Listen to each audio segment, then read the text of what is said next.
প্রিয় দর্শক, জানিয়ে দেব আমাদের হাতে থাকা সর্বশেষ আপডেট আন্তর্জাতিক বাংলা খবর। চ্যানেলটি সাবস্ক্রাইব করে আমাদের সাথেই থাকুন। একদিনে ইরাকে ব্রিটিশ মার্কিন ঘাঁটিতে ২৮ বার হামলা চালায় ইরান। ইরাকে অবস্থিত একটি যৌথ সামরিক ঘাঁটিতে ব্রিটিশ ও মার্কিন বাহিনীর কার্যক্রম এবং তাদের মধ্যকার সাম্প্রতিক সম্পর্কের টানাপোড়েন নিয়ে একটি বিশেষ প্রতিবেদন প্রকাশ করেছে বিবিসি।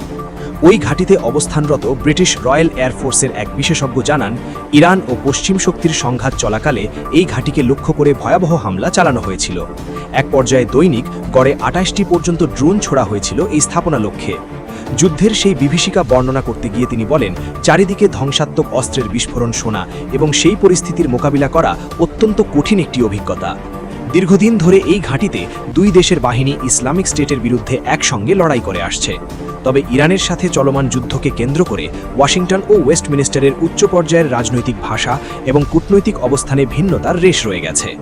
বৈশ্বিক রাজনীতিতে ট্রান্স আটলান্টিক সম্পর্কের এই টানাপোড়েন স্পষ্ট হলেও রণক্ষেত্রে ব্রিটিশ ও মার্কিন সেনাদের মধ্যে এখনও গভীর সংহতি বিদ্যমান। ব্রিটিশ সশস্ত্র বাহিনী বিষয়ক মন্ত্রী আল কার্নস জানিয়েছেন, যুদ্ধের প্রতিকূলতার মধ্যেও উভয় দেশের সেনারা একে অপরকে সুরক্ষায় ও নিরাপদ স্থানে সরিয়ে নিতে সক্রিয়ভাবে সহযোগিতা করেছে। এই নিবিড় সমন্বয়কে তিনি একটি উচ্ছ্বাসিত বার্তা হিসেবে দেখছেন, যদিও ব্রিটিশ বাহিনী সেখানে মূলত একটি প্রতিরক্ষামূলক অবস্থানে রয়েছে বলে তিনি উল্লেখ করেন।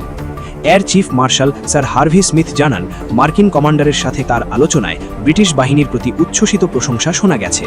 তার মতে, চলমান এই অপারেশন দুই দেশের সামরিক সম্পর্ককে ইতিহাসের যে কোনো সময়ের চেয়ে বেশি শক্তিশালী করে তুলেছে। তবে মাঠ পর্যায়ের এই ঐক্য সত্ত্বেও ওয়াশিংটন ও ওয়েস্টমিনিস্টারের উচ্চ পর্যায়ের রাজনৈতিক ভাষা এবং কূটনৈতিক অবস্থানে ভিন্নতার রেশ রয়ে গেছে। এদিকে ইরানে স্বল্পমেয়াদী শক্তিশালী হামলার পরিকল্পনা আমেরিকার। ইরানের স্বল্পমেয়াদী কিন্তু শক্তিশালী একগুচ্ছ হামলার পরিকল্পনা তৈরি করেছে যুক্তরাষ্ট্র। তেহরানের সঙ্গে চলমান কূটনৈতিক অচলাবস্থা নিরসনে এই সিদ্ধান্ত নিয়েছে মার্কিন সেন্ট্রাল কমান্ড। ওয়াশিংটন যখন ইরানের সঙ্গে পারমাণবিক কর্মসূচি এবং গুরুত্বপূর্ণ বৈশ্বিক সমুদ্র পথ হরমুজ প্রণালী নিয়ে বিবাদে জড়িয়েছে, তখন এমন পরিকল্পনার খবর সামনে এলো। মার্কিন সংবাদ মাধ্যম অ্যাক্সিওসের বরাত দিয়ে ব্রিটিশ গণমাধ্যম বিবিসি বৃহস্পতিবার জানিয়েছে, এই পরিকল্পনা প্রেসিডেন্ট ডোনাল্ড ট্রাম্পের কাছে একটি উচ্চমানের প্রভাবশালী বিকল্প হিসেবে পেশ করা হয়েছে, যা পূর্ণমাত্রার যুদ্ধের চেয়ে কিছুটা সীমিত। ট্রাম্প এখনও এই পরিকল্পনার অনুমোদন দেননি, বরং তিনি ইরানের বিরুদ্ধে চলা নৌ অবরোধ এবং অর্থনৈতিক চাপকেই প্রাধান্য দিচ্ছেন। ট্রাম্প জনসমক্ষে একে বোমার চেয়েও কার্যকর বলে উল্লেখ করেছেন।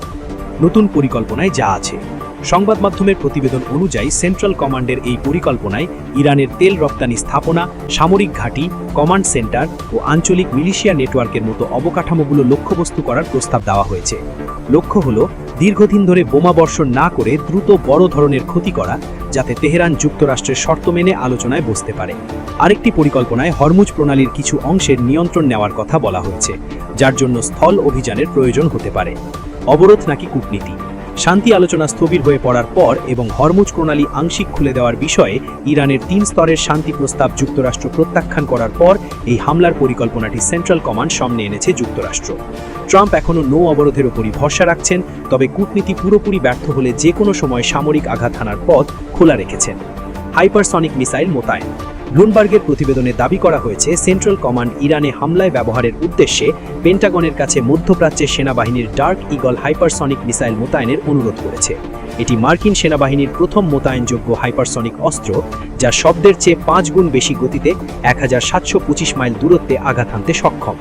এই মিসাইলটি মাটির গভীরে থাকা বাংকার বা ভ্রাম্যমাণ মিসাইল লঞ্চারের মতো অত্যন্ত সুরক্ষিত লক্ষ্যবস্তু ধ্বংস করতে বিশেষভাবে তৈরি। সেন্ট্রাল কমান্ডের কমান্ডার অ্যাডমিরাল ব্র্যাড কুপার এই স্বল্পমেয়াদী শক্তিশালী হামলার রূপরেখাটি তুলে ধরেন। বিশ্লেষকরা মনে করছেন, এই পরিকল্পনা থাকার মানে এই নয় যে হামলা আসন্ন, বরং এটি তেহরানের উপর চাপ সৃষ্টি করে আলোচনার টেবিলে অতিরিক্ত সুবিধা পাওয়ার জন্য ট্রাম্প প্রশাসনের একটি কৌশল হতে পারে। সবশেষ জানিয়ে দেব, নোবেল শান্তি পুরস্কারের দৌড়ে ডোনাল্ড ট্রাম্প, সমর্থন ইসরায়েল ও পাকিস্তানের। মার্কিন প্রেসিডেন্ট ডোনাল্ড ট্রাম্প ২০২৬ সালের নোবেল শান্তি পুরস্কার জয়ের দৌড়ে নিজের অবস্থান আরও শক্তিশালী করেছেন। আন্তর্জাতিক কূটনীতি এবং সংঘাত নিরসনে অবদানের স্বীকৃতিস্বরূপ ইসরায়েল, পাকিস্তান এবং কম্বোডিয়ার নেতারা তার এই বিড বা প্রচেষ্টাকে সমর্থন জানিয়েছেন। রয়টার্সের তথ্য মতে, বিভিন্ন দেশের পক্ষ থেকে নাম প্রস্তাব করায় ট্রাম্প এবারের পুরস্কারের অন্যতম শক্তিশালী মনোনীত প্রার্থী হিসেবে বিবেচিত হচ্ছেন। নরওয়েজিয়ান নোবেল কমিটি জানিয়েছে, এবছর তারা মোট ২৮৭টি মনোনয়ন পেয়েছে। এর মধ্যে ২০৮ জন ব্যক্তি এবং ৭৯টি সংস্থা রয়েছে। ২০২৫ সালের জানুয়ারিতে দায়িত্ব নেওয়া কমিটির নতুন সচিব ক্রিস্টিয়ান বার্গ হার্টভিকেন মনোনয়ন তালিকায় প্রতি বছর আসা পরিবর্তনের হার দেখে বিস্ময় প্রকাশ করেছেন। হার্টভিকেন বলেন, আমি এই কাজই নতুন। প্রতি বছরই তালিকায় যে পরিমাণ নতুনত্বের দেখা মিলে তা আমাকে অবাক করেছে। বর্তমান বৈশ্বিক পরিস্থিতিতে শান্তি পুরস্কারের গুরুত্ব আগের চেয়ে অনেক বেড়েছে। নরওয়ের আইন প্রণেতা লার্স হাল্টব্রিকেন আর্কটিক উত্তর মেরু অঞ্চলে স্থিতিশীলতা বজায় রাখার প্রচেষ্টার জন্য গ্রিনল্যান্ডিক ড্যানিশ পার্লামেন্ট সদস্য আজাকে মিডস এবং মার্কিন সিনেটর লিসা মার্কুস্কিকে মনোনয়ন করেছেন। হাল্টব্রিকেন জানান, তারা দীর্ঘ সময় ধরে আর্কটিক অঞ্চলে আস্থা তৈরি এবং শান্তিপূর্ণ উন্নয়নের জন্য নিরলসভাবে কাজ করেছে। এছাড়া এবারের মনোনয়নের সংক্ষিপ্ত তালিকায় আরও যাদের নাম শোনা যাচ্ছে তারা হলেন ভলোদিমির জেলেনস্কি,